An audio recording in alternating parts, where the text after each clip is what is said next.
Hey, beautiful people, it's Marissa Monique. I want to review season 4, episode 6, Ready to Love. So, something I really enjoy about this season, because it was, COVID-19, there wasn't a lot of highly charged, physical moments in this season, which is actually nice. I think it was a positive thing because then it forced people to really get to know each other. I think they were doing that on TV. I think, a lot of people were out there taking risks because they really needed, some connections. So they were, doing their thing regardless of the pandemic. But also, a lot of people were just getting to know each other from afar. I hope that a lot of people were actually able to build genuine connections by taking the time to FaceTime, talk on the phone. People aren't doing enough of that, and they're jumping in the sack with people that they don't even know, and they're making plans with people that they don't even know, and they're marrying people that they don't even know that they haven't really even, asked proper questions, gotten to know, spent proper time with. So I thought it was really really cool that Ready to Love was doing that. Something else that I kind of pulled from this episode was that part of, I guess, staying open is not to consistently date the same type of man or woman that you normally would. This actually produces singleness when you have a type and you're just sticking to that type. He's not my type, so I'm not going to go out with him. She's not my type, so I'm not going to go out with him. Now, I'm not trying to say that you don't need to acknowledge your physical preferences, because we all have those and you're attracted to who you're attracted to. But as far as personality, temperament, interests, jobs, things like that, you need to stay open, because sometimes your type is getting in the way. And if you're still single, has this type worked out for you the last 10 years or so? Maybe, maybe not, 5 years, whatever. Maybe your type isn't working for you. So be open, ladies, to men that you normally wouldn't entertain. That's what Tommy was kind of coaching them to do. And I thought that was a very good thing to do. I always tell my coaching clients, you want the best man for the job. My female coaching clients, or my male coaching clients, I go, you want the best woman for the job. So if you want a proper partner, you have to be open. Sometimes, you go out with someone on a first date and they're nervous, they're unimpressive, and then you go out with them a second or third time, you're like, wow, I'm so glad I didn't write them off. Or you get on the phone with them more and you learn more about them and you're like, dang, this is an amazing person. And just because they didn't fit in your type, you almost skated right by them, and that's not cool. So, like I said, episode 6 is forcing the women, or, Tommy requested that they date someone different than their number one, because I really believe that it exposes how stuck on number one you are. Like, what's so fantastic about number one? Sometimes going out with someone very different than the person that you're really into can pull you closer to someone else, or help you discover the strengths of your number one, or also the weaknesses of your number one. It gives you a lot to think about. That's why I think it's good to date multiple people. Now, I said date, I didn't say sleep with. Let's be careful with that. Um, but it's good to, learn about different people that we're dating. I like that Alexis asks tough questions, particularly to all the men, but also just in this particular episode, I saw her ask, Ron some just some tough questions, and also, kind of ask him why he's so motivated to continue to see chrysanthemum, and that, does she represent a trophy wife? Is she more that kind of speed, or is, he looking for that, or is he looking for someone to build with? So I thought it was great that she kind of induced a little thought with Ron. And yeah, Ron, I mean, he's saying that he, Alexis is his number one, so that's cool.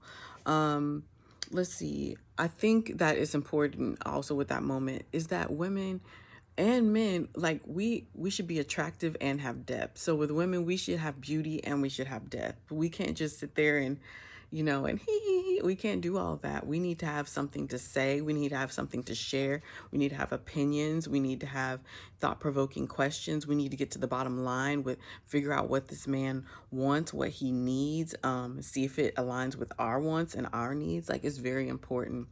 A moment that I really enjoyed was when Amber she kind of gave AJ a good old read, told him that he's passive, he won't chase.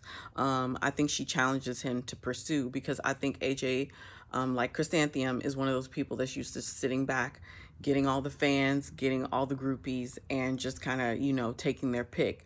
What's unfortunate is that they realize that the fans and groupies aren't really people that they're really connecting with, and they're craving more depth, but they don't necessarily know how to do that. So I really appreciate Alexis once again, because she knows what she wants, and she explores all options. She's on the phone with Ron, doing like Biggie said, get in their head before you get in their bed. I appreciate that. And she's also displaying that she's not trying to be a parasite. She's trying to figure out if her goals align with Ron's goals, if they can make each other better, if they can push each other to, really reach their potential. I think is cool, because she's really focused on partnership. I think Alexis is smart, and it's awesome to see. Let's see. The next thing that I see is that Chrysanthemum finally opened up with Chris. And that was good to see, but I kind of think she's a little too late. I think she should have done that with Ron if she was really into him, and she shouldn't have relaxed and thought, okay, I got this. I'm just going to rely on my beauty or my charm or whatever, or her little snappy personality. I think she should have, opened up more. Something that I noted that she told Chris when she was out with him was, I don't do relationships. And so I'm like, well, why are you here? Are you just going to start doing them? Do you even know how to do them since you haven't done them?